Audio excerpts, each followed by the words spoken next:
first speaker today is Dr. Joseph Wong, who is the founder of Yihao Center for Geriatric Care as well as Harmony Movement. He's no stranger to the community. He's definitely a community leader and advocate for immigrants' rights, and of course a professional himself.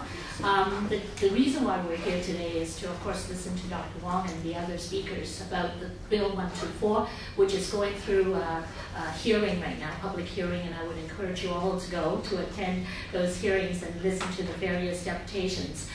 This bill, Fair Access to Regulated Professionals Act, is the first attempt by the Ontario government to open the door to internationally educated professionals in Ontario. We believe that it's a very important and first step, and of course we would also like to see that strengthened, be it within the bill itself and other complementary strategies. So what we're going to share with you is our positions today, and we'll start with Dr. Wong.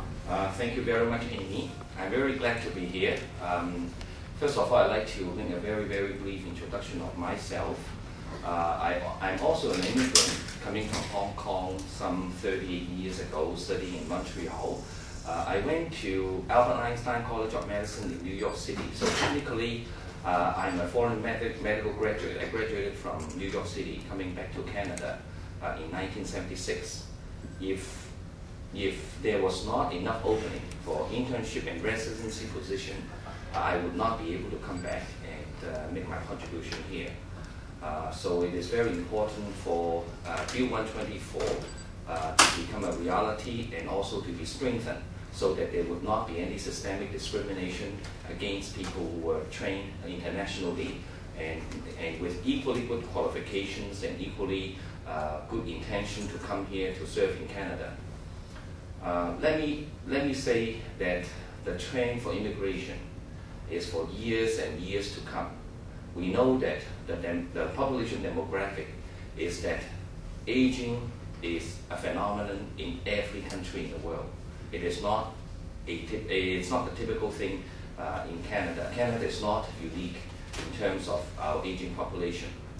So immigration in a greater number would be required to support such a great population.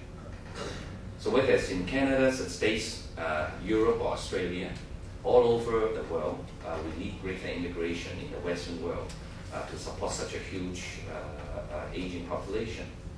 So Canada is ahead of almost all countries in the world in terms of welcoming immigrants from all corners of the world to settle down here in Canada and to make our contribution here.